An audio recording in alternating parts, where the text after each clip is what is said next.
पुराने वक्तों की बात है कि एक नौजवान सौदागर समुद्री सफर पर रवाना हुआ। समुंदर पुरसुकून था, मगर अचानक किस्मत पलटी और एक खौफनाक तूफान ने उसके जहाज को तिनकों की तरह बिखेर दिया। वो कई घंटों तक मौत और जिंदगी की कश्मकश में रहा और बिलाखिर लहरों ने उसे एक अनजाने जजीरे के साहिल पर फेंक दिया। जब उसकी आंख खुली तो वो अकेला था, थका हुआ और खौफजदा।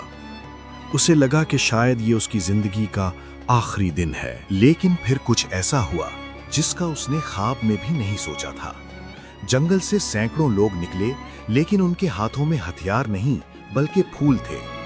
उन्होंने उस अजनबी को उठाया, उसे नए कपड़े पहनाए और उसे अपना बादशाह बना लिया। नौजवान हैरान था कि ये कौन लोग हैं और मुझे बादशाह क्यों बना रहे हैं। उसे एक आलीशान महल में ले जाया गया जहां हर तरफ आसाइशें थीं। वो अब एक गरीब मुसाफिर नहीं बल्कि एक ताकतवर हुक्मरान बन चुका था।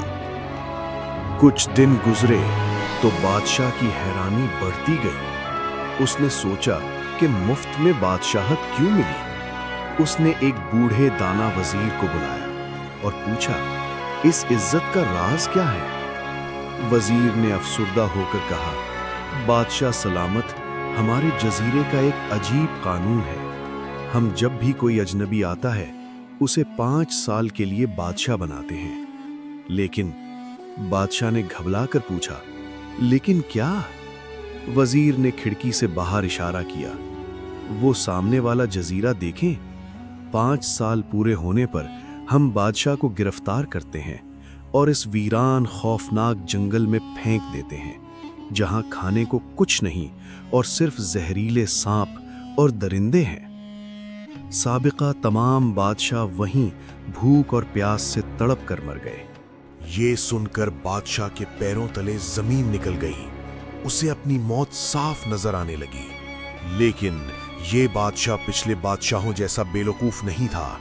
उसने सोचा कि मेरे पास अभी भी 5 साल हैं। अगर मैं रोने के बजाय इन 5 सालों को इस्तेमाल करूं तो। उसने ऐशो इशरत छोड़ दी और अपनी ताकत का इस्तेमाल शुरू किया। बादशाह ने फैसला किया कि वो अपने मुस्तकबिल को खौफनाक नहीं बल्कि शानदार बनाएगा। बादशाह ने अपने इक़्तिदार के पहले ही साल सैकड़ों मजदूरों को उस वीरान जजीरे पर भेजा। उन्होंने जंगल साफ किए और दरिंदों का खात्मा किया। दूसरे साल वहां नहरें खोदी गईं और खेती बाड़ी शुरू हुई। तीसरे साल वहां फलों के बागात लगाए गए। चौथे साल बादशाह ने वहां अपने लिए एक ऐसा महल बनवाया जो मौजूदा महल से भी ज्यादा खूबसूरत था। जहां पहले मौत का साया था, अब वहां जिंदगी मुस्कुरा रही थी। बादशाह ने अपनी सारी दौलत आहिस्ता आहिस्ता उस नए जजीरे पर मुंतकिल कर दी। और फिर वो दिन आ ही गया।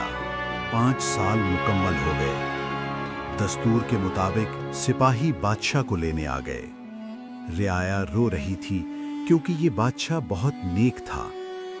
लेकिन हैरत की बात ये थी कि बादशाह रो नहीं रहा था, बल्कि उसके चेहरे पर एक अजीब सा सुकून और मुस्कुराहट थी।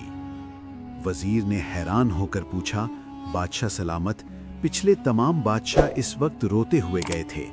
आप मौत के मुंह में जाते हुए मुस्कुरा क्यों रहे हैं? बादशाह ने मुस्कुरा कर कहा, ए वजीर, पिछले बादशाह दुनिया के ऐश में खो गए थे और भूल गए थे कि ये वक्त आर्जी है। मैं जानता था कि मुझे यहाँ से जाना है, इसलिए मैंने अपनी आर्जी ताकत को इस्तेमाल करके अपना मुस्तकिल घर आबाद कर लिया। अब मैं एक बादशाहत से निकलकर उससे बड़ी बादशाहत की तरफ जा रहा हूँ। दोस्तों, ये कहानी हमारी जिंदगी की मिसाल है। ये दुनिया वो पहला जजीरा है जहाँ हम कुछ वक्त के बादशाह हैं। हमें भी यहाँ से जाना है। अक्लमंद वो है जो इस आर्जी वक्त को ज़ाया करने के बजाय अपने हमेशा के घर यानी आखिरत को आबाद करे। मोहतरम नाजरीन, अल्फाज ख़त्म हुए, मगर उम्मीद है कि इनका असर आपके दिलों में बाकी रहेगा। अगर हमारी इस हकीर सी कोशिश ने आपकी सोच के किसी दरीचे को रोशन किया है तो अपनी पसंदीदगी का इजहार लाइक के ज़रिए ज़रूर कीजिएगा। आपके ख्यालात हमारे लिए सरमाया है, इसलिए कमेंट सेक्शन में अपनी कीमती राय से हमें ज़रूर आगाह करें। अगर आप चाहते हैं कि दानिशमंदी और आगाही का ये सफ़र यूं ही जारी रहे तो हमारे चैनल किस्सा नगरी को सब्सक्राइब करके हमारे इस काफिले में शामिल हो जाए। अपनी दुआओं में याद रखिएगा। वीडियो देखने का बहुत बहुत शुक्रिया। अल्लाह हम सब का हामी और नासिर